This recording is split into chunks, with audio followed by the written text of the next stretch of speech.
Bismillahirrahmanirrahim. Assalamualaikum warahmatullahi wabarakatuh. Cik.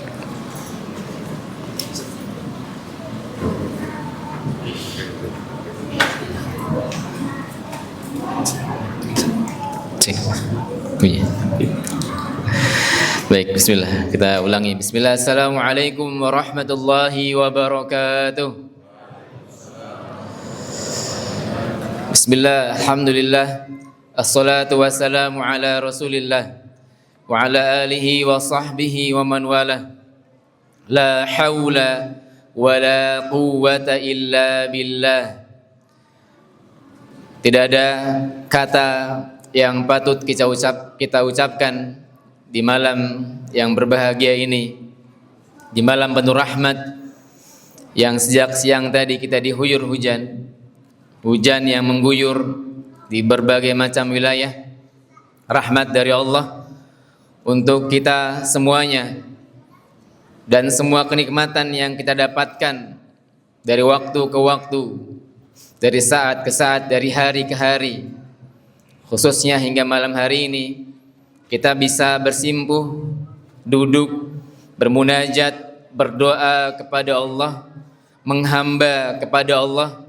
Maka tidak ada yang patut kita ucapkan selain kita bersyukur kepada Allah Subhanahu wa ta'ala yang telah memberikan nikmat yang tadi yang banyak itu semuanya. Salawat dan salam senantiasa kita panjatkan, kita sampaikan kepada baginda Nabi Muhammad sallallahu alaihi wasallam yang faidahnya atau fadilahnya, keutamaannya, Rasul bersabda, "Man shalla alayya salatan wahidah." Barang siapa yang bersalawat kepadaku satu salawat, sallallahu alaihi biha asyrah.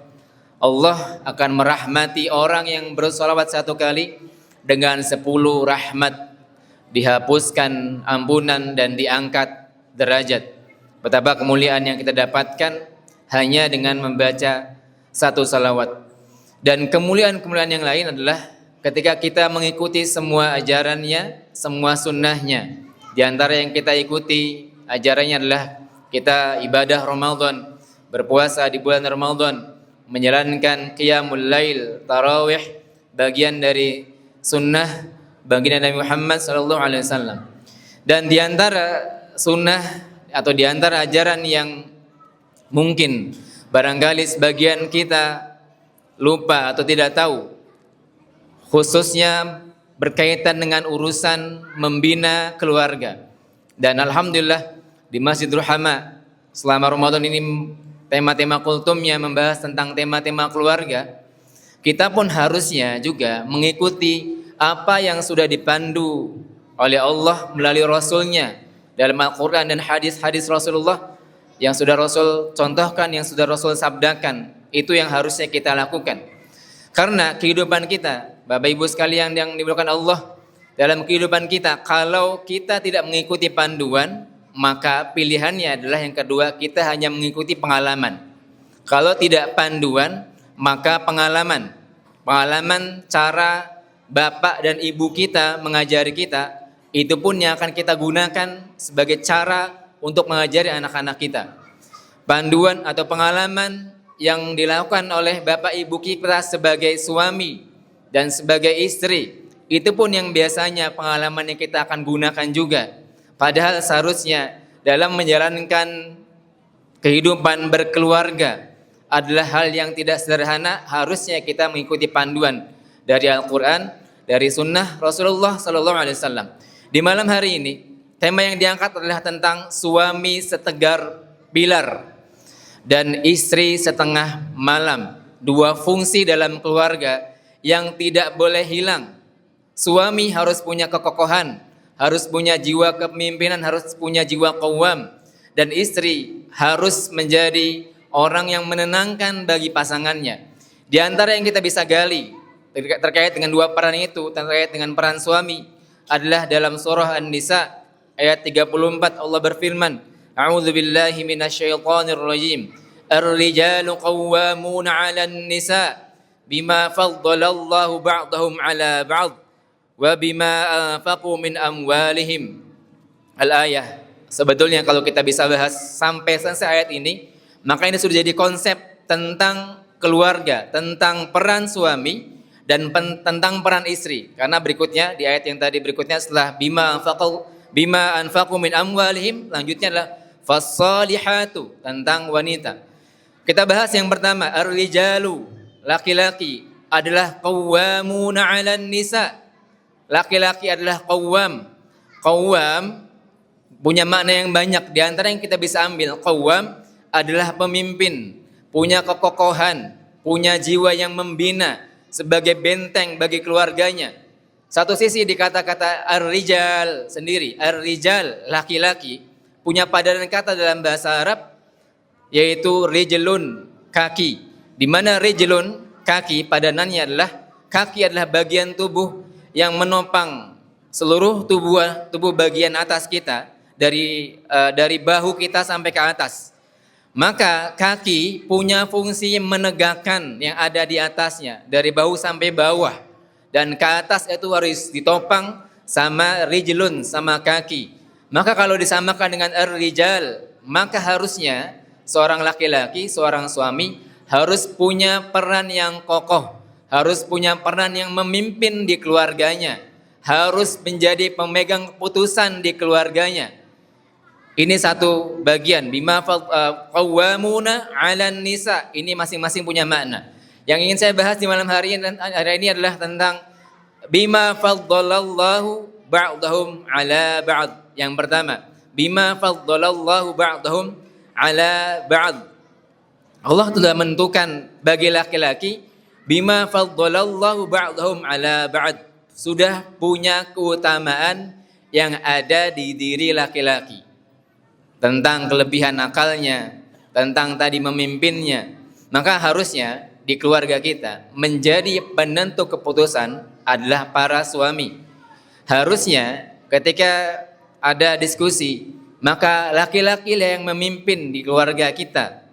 Harusnya kemudian kalau banyak hal yang kemudian harus diputuskan, harusnya laki-laki lah atau suamilah yang memutuskan di tengah-tengah keluarga. Karena bima faddalallahu ba'dahum 'ala ba'd. Karena sudah Allah berikan keutamaan, dan keutamaan ini harusnya dijaga. Jangan apa-apa ketika memutuskan lalu kemudian diskusi dengan istrinya, terserah bunda saja, terserah umi saja, terserah mama saja. Tidak, harusnya seorang laki-laki yang memegang keputusan.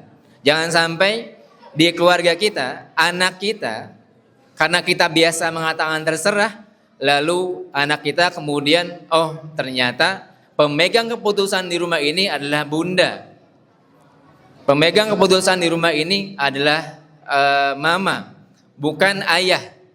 Maka ulama nanti banyak membahas tentang bagaimana caranya jiwa qawwam, jiwa pemimpin seorang laki-laki harus muncul di keluarga, khususnya di anak-anaknya. Sampai dibuat rekayasa, misalkan kalau ada hal yang harus diputuskan antara anak dengan bunda, maka bunda bisa kemudian meminta, mengatakan kepada ananda, kepada anak, tunggu ya nak, kita tunggu keputusan dari ayah. Ada ulama, Dr. Khalid Asyantut, membahas demikian detail terkait dengan bagaimana menumbuhkan jiwa pemimpin yang tadi fima faddalallahu ba'dahum 'ala ba'd tadi. Lalu kelebihan yang kedua yang ada di laki-laki adalah wa bima anfaqu min amwalihim. Laki-laki punya peran untuk memberikan nafkah. Bima anfaqu min amwalihim, memberikan nafkah kepada keluarganya. Nah, di dua peran ini kalau hilang di kehidupan keluarga, maka yang terjadi adalah tidak ada kekokohan dalam bahtera rumah tangga. Lalu yang kedua, terkait dengan peran istri. Di peran istri kita bisa baca di surah Ar-Rum ayat 21 yang biasanya Ar-Rum ayat 21 ini sering dibaca ketika ada walimah pernikahan atau walimatul ursh atau resepsi pernikahan. Allah berfirman, "A'udzubillahi minasyaitonirrajim. Wa min ayatihi an khalaqalakum min anfusikum litaskunu ilaiha." Sampai sini. Al-ayah. Dan wa min ayati, dan di antara tanda-tanda kekuasaannya, an khalaqalakum, diciptakan bagi kalian laki-laki, min anfusikum, dari diri kalian, bagian dari sebagian kalian, azwaja, ada pasangan-pasangan istri yang punya fungsinya ibu-ibu adalah litaskunu ilaiha. Fungsi bagi perempuan atau istri adalah punya peran litaskunu, punya peran untuk menenangkan. Dan kalau kita gali di Al-Quran kata-kata litaskunu, maka kita akan dapati ada 4 kata litaskunu dalam Al-Quran yang menyebutkan kata litaskunu. Yang satu berkaitan dengan ini, dengan peran perempuan yang harus punya sifat, punya karakter sakinah, atau membuat sakinah keluarganya, yang membuat sakinah suaminya. Dan 3 ayat yang lain ketika Allah berfirman tentang litaskunu itu terkait dengan ciri-ciri malam. Di ayat-ayat yang lain ketika sebutkan kata litaskunu itu membahas tentang malam. Maka tadi judul yang diangkat adalah suami setegar pilar, jiwa yang qawam. Lalu yang kedua tadi istri setenang malam.